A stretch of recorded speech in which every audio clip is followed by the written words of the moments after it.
நிறைய பேர் சொல்லுங்க கர்மாவை மாற்ற முடியாது, தலையெழுத்தை மாற்ற முடியாது. கிடையவே கிடையாது. அதை மாற்ற சக்தி ஒரு சக்திக்கு உண்டு. அந்த மகா சக்தியான அந்த மகா காளியான மகா மாயைக்கு மட்டும்தான் அந்த பலமே உண்டு. வேற எந்த தெய்வங்களுக்கும் அந்த பலம் கிடையாது. தெய்வங்களே தப்பா இன்னைக்கு இந்த காலத்துல ஆக்கியிருக்கும் போது அப்ப திருநங்கைகளும் தப்பா ஆக பெரிய விஷயமே கிடையாது. நான் சொல்றேன் கடவுளுக்கே அந்த நிலைமை இருக்கும்போது நாங்க எந்த பூல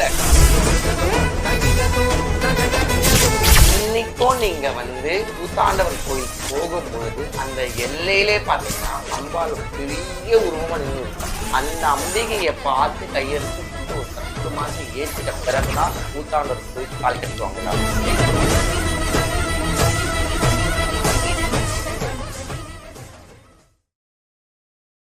செய்தி மலர் நேயர்களுக்கு வணக்கம். இன்னைக்கு நம்ம கூட சிறப்பு நேர்காணல்ல சாமுண்டி மலாய்க்கா இருக்காங்க. வணக்கம். அம்மா, இப்போ சித்திரை மாதத்துல கூத்தாண்டர் கோவில்ல கூவாகத்துல பயங்கர கோலாகல கொண்டாட்டம் நம்ம எல்லா இடத்துலயும் பாத்துக்கிட்டு இருக்கோம். அந்த இடத்துல இவ்வளவு ஃபேமஸ் ஆகுது. பாதி பேருக்கு என்ன விசேஷம், இது என்ன, எதனால தாலி கட்டுறாங்க, எதனால விதவை ஆகுறாங்க அப்படின்ற மாதிரி ஏகப்பட்ட குழப்பங்கள் இருக்கு. அது என்ன ஒரு செய்முறை நினைக்கிறீங்க? ஆக்சுவலி திருநங்கைனாவே தெய்வீகத்தோட அம்சம் தான். அது இன்னைக்கு இந்த நாள்ல யாருக்குமே தெரியாம போயிடுச்சு. ஏன்னா மறைக்கப்பட்ட உண்மைகள். இப்போ எத்தனையோ விஷயங்கள் நம்ம இந்து தர்மத்துல மறைக்கப்பட்டிருக்குது எல்லாருக்குமே தெரியும். ஏன்னா கடல் மாதிரி இருக்கிற நம்ம இந்து மதத்துல இன்னைக்கு என்னதான் நம்ம மறைக்கணும்னு நினைச்சா அதை மறைக்க முடியாது. அந்தந்த காலத்துக்கு ஏற்பாடு மாதிரி அது வெளி வந்துதான் இருக்கும். அதே மாதிரிதான் ஸோ இன்னைக்கு திருநங்கைகள் நம்ம இன்னைக்கு கொச்சப்படுத்துறோம், இன்னைக்கு ரொம்ப கேவலமா பேசுறோம், இன்னைக்கு அவ்வளவு அவமானப்பட்டு பேசினாலும் முன்காலத்துல திருநங்கைகள் வாழ்வாதாரம் எப்படி இருந்தது? திருநங்கைகள் இன்னைக்கு நேற்று பிறந்து வரல, பூமியிலிருந்து குதிச்சு வரல. அந்த காலத்துல ஆதி காலத்துல இருந்தே திருநங்கைகள் அரசர்கள் ஆண்ட காலத்துல இருந்தே வாழ்ந்து வந்திருக்காங்க. அதுவும் ரொம்ப கௌரவமா மதிக்கப்பட்டிருக்கும். எத்தனையோ ராஜாக்களுக்கு சீக்ரெட் மந்திரி, அதாவது ஏதாவது முக்கியமான விஷயங்கள் ஆன்மீகத்திலயுமே சரி, இல்ல ஒரு போர் இதுலயும் சரி, யூகங்கள் வகுக்கத்துல திருநங்கைகள் மாதிரி உலகத்திலே யாருமே இல்லை சொல்லிட்டு பேர் எடுத்திருக்காங்க அந்த காலத்துல. பட் ஆனா அது சமீப காலத்துல நாள் ஆட்காக எல்லாமே நம்ம நாட்டுல எல்லாமே அழிக்கப்படும். இதுவும் இந்த ஒரு கம்யூனிட்டி அழிக்கப்பட்டது மட்டும் இல்லாம நொறுங்கப்பட்டுருச்சு தான் நான் சொல்லுவேன் நான். சரியா? அதே மாதிரி திருநங்கைகள் வழிபாட்டுல பாத்தீங்கன்னா கூட அர்த்தநாரீஸ்வரர் சொல்லுவோம். ஏன்னா ஆணோடு சேர்ந்த பெண். சரியா? நிறைய பேர் சொல்லியிருக்காங்க ஆண் அழிச்சிட்டு பெண் கிடையாது, இல்ல ஆணோடு சேர்ந்த பெண். ஏன்னா உருவம் இருக்கு, உயிர் நாடிதான் போய் மாற்று வந்திருக்கு. புரியுது அவங்களுக்கு? அது நிறைய பேருக்கு தெரியாது. ஸோ அந்த நானோட சேர்ந்த பெண் ஆகும் பொழுது முழுக்க முழுக்க தெய்வீகத்தோட அம்சம்தான் அது. அப்போ அந்த காலத்துல என்ன ஆகுதுன்னா, மகாபாரதத்துல இது ரொம்ப ஸ்ட்ராங்கா பதிவு பண்ணியிருக்காங்க. எப்படின்னா, இப்போ எப்பவே நம்ம வழிபடுறது மகாகாளி எல்லாருக்குமே தெரியும். காளினாவே பிரயோக தேவதைன்னு சொல்லுவாங்க. அதாவது காளி எப்படின்னா, நீ இதை பண்ண நான் உனக்கு கொடுப்பேன், அவ்வளவுதான். நிறைய பேர் சொல்லுங்க கர்மாவை மாற்ற முடியாது, தலையெழுத்தை மாற்ற முடியாது. கிடையவே கிடையாது. அதை மாற்ற சக்தி ஒரு சக்திக்கு உண்டு. அந்த மகா சக்தியான அந்த மகா காளியான மகா மாயைக்கு மட்டும்தான் அந்த அந்த பலமே உண்டு. வேற எந்த தெய்வங்களுக்குமே அந்த பலம் கிடையாது. அதனாலதான் காளியவே மறைக்கணும்னு சொல்லிட்டு நிறைய பேர் அந்த காலத்திலேயே பண்ணிருக்காங்க. இன்னைக்கு காளியின் அம்சமான பல தேவதைகள் மறைச்சிருக்காங்க. பட் ஆனா சமீப காலமா பாத்தீங்கன்னா ஒரு தேவதைகளும் வெளியே நிற்கிறாங்க. ஃபார் எக்ஸாம்பிள் பாத்தீங்கன்னா மகா சக்தியான மகிஷாசுர மர்தினி. ஸோ மகிஷாசுர மர்தினா நிறைய பேருக்கு யாருன்னு கூட தெரிய மாட்டேது. ஆனா இருக்கிற தெய்வத்துக்கெல்லாம் தாய் தெய்வமே மகிஷாசுர மர்தினி தான். அவங்கதான். ஆமா, மகா துர்க்கையின் உக்ர ரூபம் தான் மகிஷாசுர மர்தினி. எல்லா தெய்வத்துக்குமே அதிதேவதை பரதேவதை தலைமையான தேவி ஒரு தேவி இருக்க துர்க்கை தான். சோ அந்த துர்க்கை இன்னொரு ரூபம், எக்ஸ்ட்ரீம் பவர் ஒரு ரூபம் இருக்குதான், அது மகிஷாசுர மர்தினி. மகிஷாசுர மர்தினி கிட்ட எல்லாம் நெருங்க கூட முடியாது. அதாவது எந்த ஒரு பிரயோக மந்திரத்தையும் எந்த ஒரு சக்தியின் வழிபாட்டையும் அப்படி ஃபிராக்ஷன் ஆஃப் செகண்ட்ல அந்த அப்படி புடிச்சு கொடுத்துரும். அந்த மகிஷாசுர மர்தினோட இன்னொரு ரூபம் தான் மகா காளி. அப்போ இன்னைக்கு காளியவே நம்ம ஐயோ காளியா, காளிகிட்ட ஏன் போனோம், காளிகிட்ட அப்படி போனோம், காளிகிட்ட இப்படி போனோம், இப்படி பண்ண சொல்லிட்டு அந்த எந்த தெய்வம் உனக்கு தார வாக்குதோ, எந்த தெய்வம் உனக்கு அள்ளி கொடுக்குதோ அந்த தெய்வத்தையே நம்ம பயந்து பின்னாடி போடுறோம். அப்பவே நம்ம தோத்துட்டோம். எதனால காளியை பார்த்து பயப்படுறாங்கன்னு நினைக்கிறீங்க? ஏன்னா அவ பலி தேவதை, பிரயோக தேவதை. அதாவது வந்து காளி நினைச்சா எதை வேணா கொடுத்துருவா. அவ இல்லைன்னு சொல்லவே தெரியாது அந்த நம்பிக்கைக்கு. அதாவது மகா காளி என்பது எல்லாருமே ஒரு விஷயம் நினைச்சுக்காங்க. சரி, நல்லா புரிஞ்சுக்கோங்க. ஒரு விஷயம் நம்மளுக்கு வந்து தவறா நடக்கும் பொழுது, ஏதோ ஒரு சக்தி வந்து நம்மளை தடுக்கும் பொழுது, ஏதோ ஒரு இடத்துல நம்ம உளுந்து வாரி எழுந்தும் பொழுது, யாராவது ஒருத்தர் வந்து நம்மளை கை கொடுத்து காப்பாத்திக்க தூக்க மாட்டாங்களா? முடியாதா சொல்ற நேரத்துல ஓடோடி வர்ற தயாபரிகள் இவங்கலாம். இந்த மகா காளி, சோட்டானிக்கர பகவதி, மகிஷாசுரமர்த்தினி, மகா துர்க்கை, இவங்கெல்லாம் வந்து ஓடோடி வர தேவதைகள். ஆனா அந்த தேவைகளே நம்மள வந்து இந்த அம்மா வந்து இப்படி போகக்கூடாது, இந்த சாமி வந்து ரொம்ப உக்ரமான தெய்வம், நம்ம வந்து பலி கேட்கும் அப்படி கேட்க சொல்லிட்டு அந்த அம்மாவோட அந்த நைவேத்தியத்தை மட்டும் வந்து நம்ம வந்து பேசி பேசி பேசி பேசி தெய்வங்களே தப்பா வந்து இன்னைக்கு வந்து இந்த காலத்துல வந்து ஆக்கியிருக்கும் பொழுது, அப்ப திருநங்கைகளும் தப்பா ஆக பெரிய விஷயமே கிடையாது. நான் சொல்றது கடவுளுக்கே அந்த நிலைமை இருக்கும்போது கடவுளுக்கே அந்த நிலைமை இருக்கும்போது okay. நாங்க எந்த மூலை? நான் சொல்றது கரெக்ட் தானே? அதாவது ஆதிபராசக்தி தான் மகாசக்தி. அந்த மகாசக்திக்கே இன்னைக்கு வந்து காளின்னா ஐயோன்னு சொல்றாங்க. அந்த நிலைமை வந்துச்சு. ஆனா காளி மாதிரி ஒரு தேவி, மகிஷாசுர மர்த்தினி மாதிரி ஒரு தேவி, வாராகி மாதிரி ஒரு தேவி, பிரித்திங்கரா மாதிரி ஒரு தேவி, இவங்கெல்லாம் வந்து சண்டி மாதிரி ஒரு தேவி, சாமுண்டி மாதிரி ஒரு தேவி, இவங்கெல்லாம் வந்து அப்படி கூப்பிட்ட குரலுக்கு ஓடோடி வருவாங்க. பக்தர்களை ஒரு நிலையில கூட கைவிடாத தெய்வங்கள் இவங்கெல்லாம். அதாவது கண் கண்ட தெய்வம் காட்டேரி. காட்டேரிலாம் வந்து இன்னைக்கு வந்து பேர் சொல்றதுக்கு பயப்படுறாங்க எல்லாருமே. அவெல்லாம் வந்து எத்தனையோ குலத்துக்கு தெய்வம் அவள். எத்தனையோ குலதெய்வத்துக்கு வந்து மறைக்கப்பட்ட தெய்வங்கள் அவங்கலாம். பிடாரி. இவங்கெல்லாம் வந்து இல்ல எந்த நிமிஷத்தையும் இதுவாங்க. அவங்க பேர் சொல்லும் போதே பாருங்க எனக்கு எப்படி எப்படி உடம்பெல்லாம் சிலுக்குது. அந்த மாதிரி அவ்வளோ ஒரு சக்தி வாய்ந்த தெய்வங்கள். அந்த பேச்சுக்கு வந்து நிற்பாங்க. பேச்சி அம்மன் பாருங்க. அந்த பேச்சிலேயே வந்து நிற்கிறப்பாங்க பேச்சி அம்மன். ஸோ பேச்சி ஆத்தா. அப்படி போயினே இருக்கலாம் நம்ம. இவங்கெல்லாம் வந்து இல்ல நம்ம நம்ம வந்து மறைக்கப்பட்டுட்டோம். அப்படியே மறைக்கப்பட்டு அப்ப தெய்வங்களுக்கே அந்த நிலைமை இருக்கும் பொழுது நாங்களாம் வந்து சாதாரண மானிட பிரிவுகள். இவளால படைக்கப்பட்ட பல லட்சம் கோடி உயிரினங்களை நாங்களும் ஒரு உயிரினம். அப்ப அந்த உயிரினத்துக்கு வந்து சரியான ஒரு பேர் புகழ் கிடைக்காதெல்லாம் இன்னைக்கு இந்த நிலைமையில வந்து எல்லாருமே கஷ்டப்பட்டுட்டு இருக்கோம். சரியா? அப்படி இருக்கும் பொழுது அர்த்தநாரீஸ்வரரா தெய்வங்கள் நம்மளுக்கு வந்து காட்சி கொடுத்துருக்காங்க. ஏன் ஆணும் பெண்ணும் திருநங்கையும் எல்லாமே நான் தான் சொல்றது. அந்த பரமேஸ்வரன் அன்னைக்கே வந்து பராசக்தி அந்த பார்வதி தேவியோட நம்மளுக்கு வந்து காட்சி கொடுத்துருக்காங்க.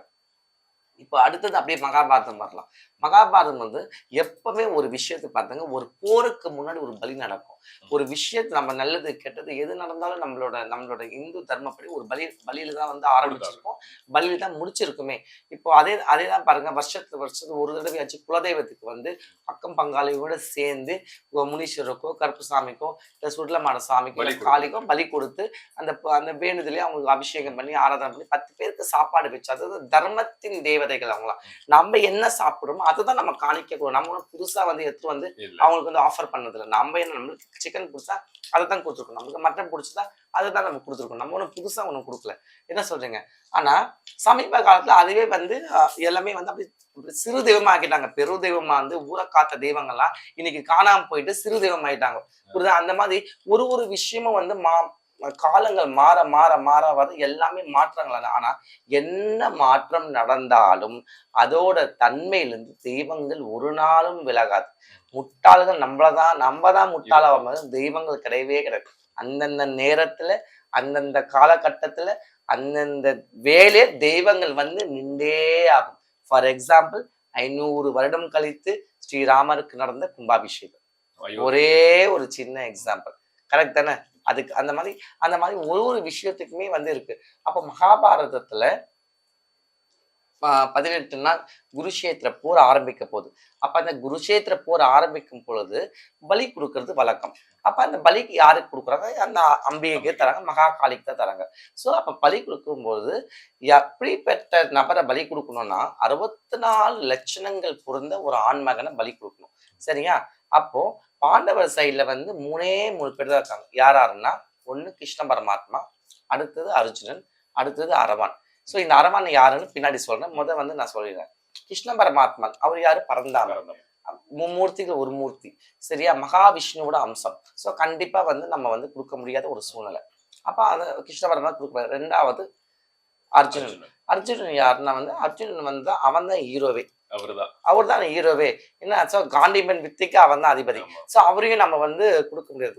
ஸோ அப்ப வேற யாரு கொடுக்கணும்னு பார்த்தா அரவான் கொடுக்கும். இந்த அரவான் யாருன்னா அர்ஜுனனோட 6வது மனைவி உலுவி, பேரழகி, நாகக்கன்னிகை, அதாவது நாகராஜனோட நாகதேவர் நாகலோகத்துல இருக்கிறப்போ ஒரு தடவை வந்து அர்ஜுனனோட மீட் பண்ணும்பொழுது அவங்க காதல். வந்து காதல் வசப்பட்டு அப்போ பிறந்த குழந்தை தான் இந்த அரவான். அரவான்.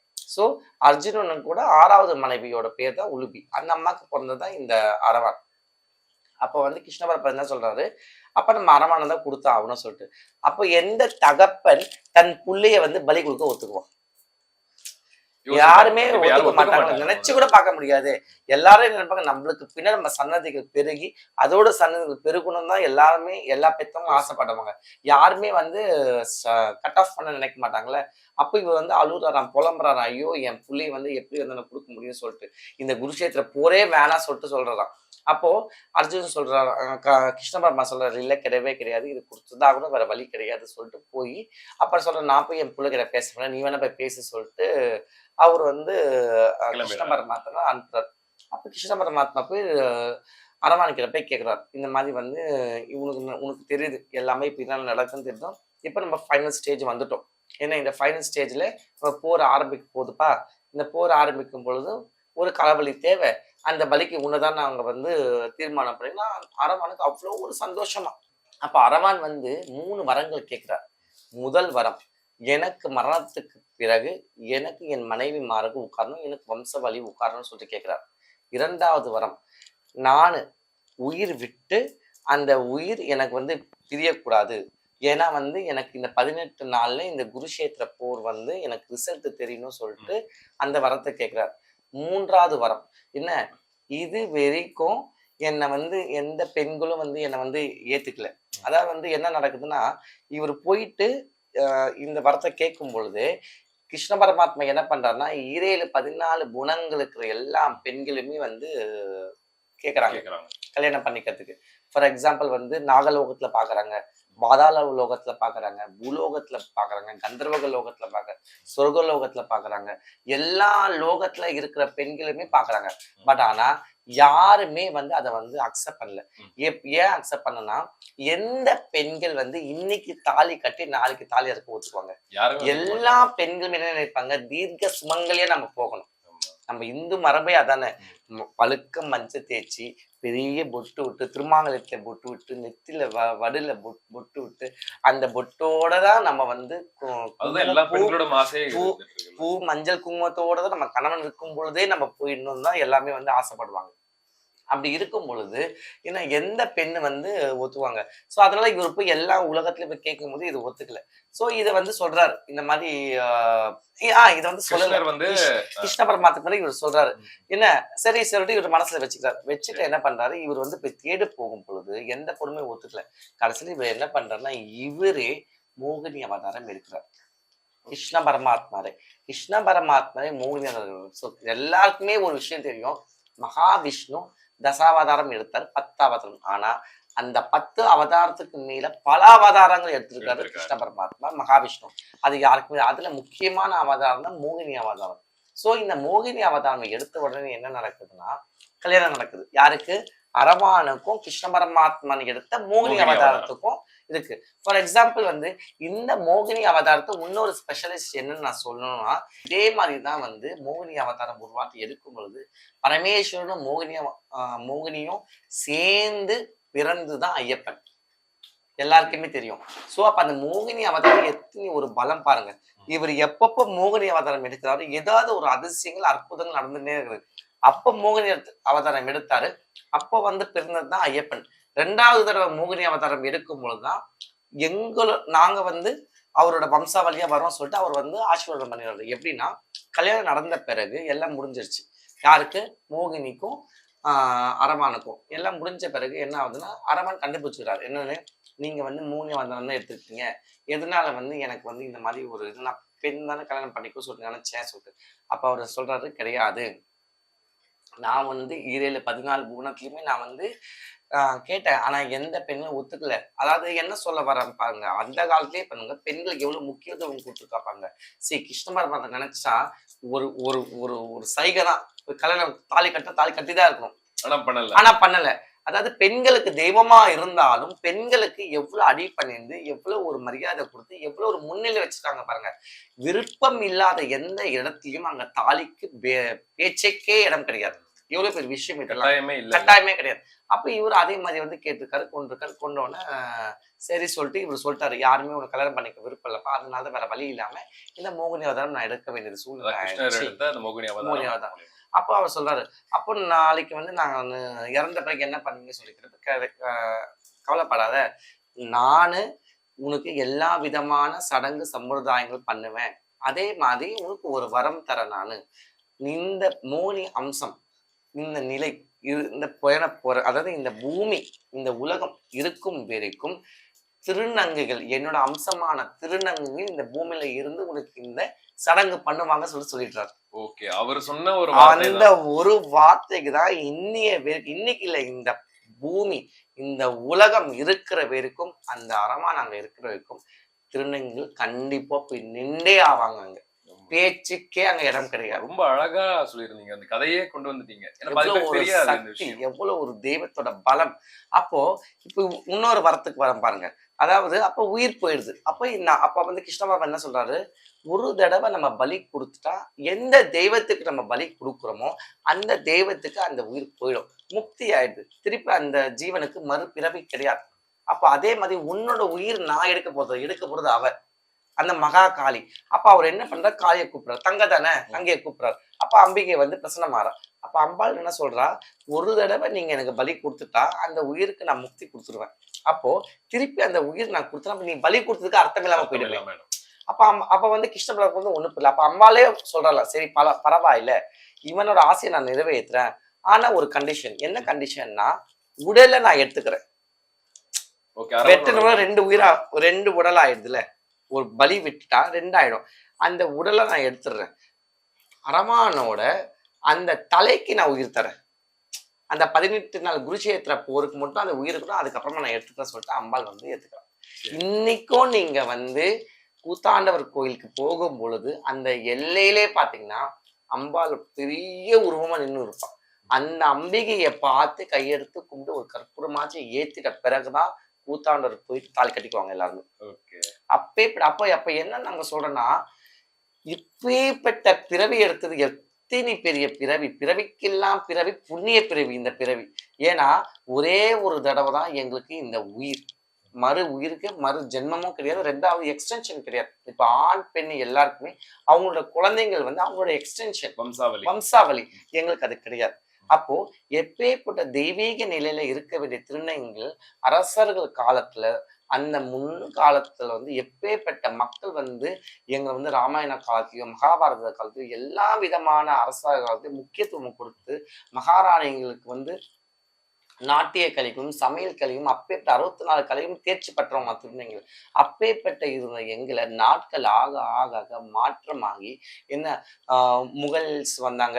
அப்போ நிறைய பிரச்சனை ஆகி அப்ப அக்பர் காலத்துல வந்து திருப்பி எங்களுக்கு வந்து எங்களுக்கு வந்து முன்னுரிமை கொடுத்துருக்காங்க. அதுக்கப்புறம் பிரிட்டிஷர்ஸ் வந்து சுத்தமா வந்து திருநங்கைகளை அப்படி ஒரு இனமே இல்லாம சொல்லிட்டு அழிக்கப்பட்டு, அடிக்கப்பட்டு, கொலை பண்ணி எவ்வளோ விஷயம் நடந்து என்ன. அதுக்கப்புறமா 377 ஆக்ட் சொல்லிட்டு ஒண்ணு வந்து ஹோமோசெக்சுவல்ல அந்த இடத்துல போயிட்டு எங்களை வந்து தள்ளி ஒரு ஜெண்டரையே வந்து தள்ளி பண்ணி அவ்வளோ டிஸ்கிரிமினேஷன் பண்ணி என்ன. அதாவது மகாராணி மாதிரி வாழ்ந்த எங்களை அப்படியே பாதாளத்துல போட்டுட்டு இன்னைக்கு வந்து இப்படி பண்றாங்க, அப்படி பண்றாங்க, இப்படி பண்றாங்க, எது பண்றாங்கன்னா எப்படி பண்ண முடியும் வேற? அப்ப இதுக்கு வந்து நாங்கள பொறுப்பு கிடையாது. அப்போ அந்த சமுதாயம் தள்ளப்பட்டது. நான் என்ன சொல்ல வரேன்னா, நல்லா புரிஞ்சுக்கிங்க. இப்படி ஒரு திருவிழா ஒண்ணு இல்லைன்னா, இந்த கூத்தாண்டர் மட்டும் இன்னைக்கு இல்ல, இந்த அரவான் மட்டும் இல்லைன்னா, நாங்க திருநங்கையும் ஒரு இதுவே கிடையாது எங்களுக்கு. புரியுதா உங்களுக்கு? அப்படி ஒரு எல்லாமே மறைக்கப்பட்டிருக்கும். இந்த கனெக்ஷனே மறைக்கப்பட்டிருக்கும். அந்த மகாபாரத்துல ஒரு விஷயம் இங்க நடக்கிறோம்னா இந்த கனெக்ஷன். அதுதான் வந்து இந்து தர்மத்துக்கு வந்து ஒரு தனி சிறப்பு. என்னன்னா, எப்பேற்பட்ட ஆட்களும், எப்பேற்பட்ட ஜீவராசியும், எப்பேற்பட்ட உயிரினும், எப்பேற்பட்ட மக்களும் தன்னுள் வந்து அணைச்சிக்கிற ஒரே ஒரு மதம் எதுனா இந்து தர்மம் தான். பிரிச்சு பார்க்க தெரியாது.